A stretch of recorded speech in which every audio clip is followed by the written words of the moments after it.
Okay, everyone, welcome to week 9. Many of you are wrapping up week 8, and in week 8, the main thing that you were working on was learning about jQuery and initializing our lobby interaction, where two people can show up to your website on different browsers, they can log in with their name, and they can see each other appear. And not just two people, but many people can all show up in the lobby, and it becomes possible for two people to play a game. Now, this entailed a lot of plumbing. We had to get our system up on GitHub and Heroku, and then we had to have Socket.io talking back and forth between the server and the client. What we're building out is called a client-server architecture. Sometimes it's called a hub and spoke architecture. And what the client is in this case is the browser, and what the server is the server.js, which is the program running on Heroku. The client in your browser is talking to the server on Heroku. Sometimes called the hub and spoke model, because like a bicycle wheel, the hub is the server.js program running on Heroku. It's the center of the bicycle wheel. And then the clients are like at the end of a spoke on a bicycle wheel. And since you can have many clients, many spokes, many clients are all talking to the server at the same time.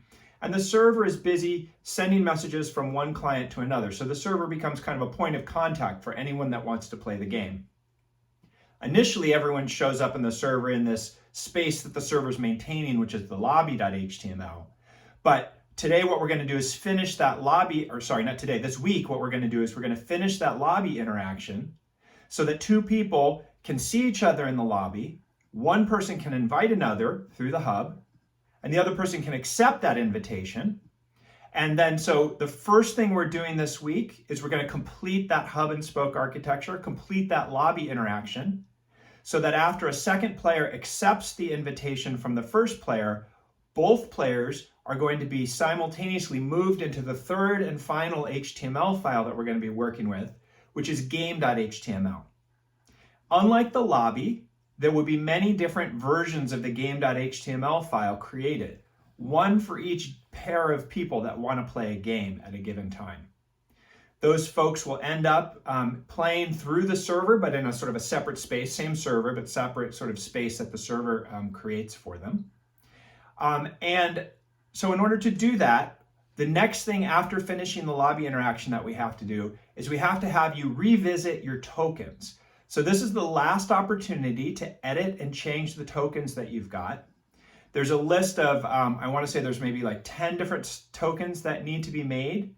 They're all variations on the previous ones. So if you like the style that you had before, you're welcome to continue that and complete them. But if you would like to change it to a different layout or a different aesthetic, this is also your opportunity to do that. And there will be a peer review component. So first thing this week is finishing the lobby interaction. The second thing is revisiting your tokens. The third thing is optional. Now, what this optional bit is about JavaScript closures. It's an advanced software engineering topic. We will be using 2 of them in the last coding part of week 9. And if you want to just follow along as I'm coding, it's okay. You don't have to understand them in great depth. But if you're interested in learning more, I've included an optional reading that's associated with JavaScript closures. This reading will help you understand a little bit better what's going on, and they're actually pretty important if you write JavaScript more broadly. They have to do with sort of passing variables around that can be used in the future in a different context. Finish our lobby interaction, revisit our tokens, optional look at JavaScript closures, and then the final thing we're going to do is we're going to complete in 1 week the game.html file, which is where two people play their game. At the end of this week, what you're going to be able to do is you're going to be able to place tokens on the board. One person will place a token, it will show up on the other person's board. The other person will place a token, and it will show up on the first person's board. That communication is using the hub and spoke architecture that we've been building all along, and it's building that chat message functionality. The way we're passing messages from one browser to another is using that chat functionality that we've been building. It's not visible messages. They're messages that are just sent from one browser to another that are never displayed to the user, but just communicate information from one browser to another. Now, at the end of this week, we'll have that set up so it's kind of like having a physical board where you can place tokens on the board, but no rules are enforced. Enforcing rules on top of a technology is really what we call business logic. It's like saying that, when you sign up for Netflix, obviously Netflix could give you all of their videos for free from a technical standpoint. They could, just turn it on and let you get the videos that you want. But there's business logic that's placed on top of the technology that enforces certain rules. So perhaps you're only allowed to stream a certain number of movies per month, or maybe you're only allowed to stream movies to one computer at a time, or maybe there's a type of movie, or there's a premium set of movies. All these different things that are built on top of the basic technology of movie streaming is the business logic. For us, the business logic is making sure that players can only play tokens on legal spots, that one person plays a token at a time, and that we recognize when someone has won. That will be coming in week 10. And then in finals week, what you're going to see is an opportunity to pitch this project that you've created, this version of Reversi. You're going to pretend like you're a scout that's going out and scouting new video games, and you're bringing them back to a company that has a portfolio of video games, and you're going to argue to that fictitious executive team about why the version of Reversi that you just found, and actually you just made, is a good one to bring into the company's portfolio. That's the final exam. It's a short video presentation. All right, so to reiterate, no Code Academy this week. There's no discussions.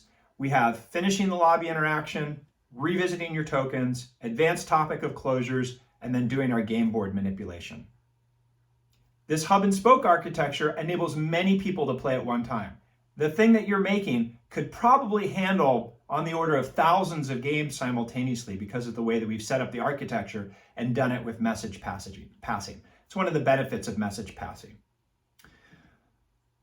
Okay, 2 big sprints for coding, an optional and a graphics component. This is week 9. We've only got 1 more week of class and then finals week to go. Really pushing into all the things that you've learned so far. It's been great helping some of you work through office hours. A few of you have had some very tricky bugs, so that's been a challenge to work through, but it seems to be going okay.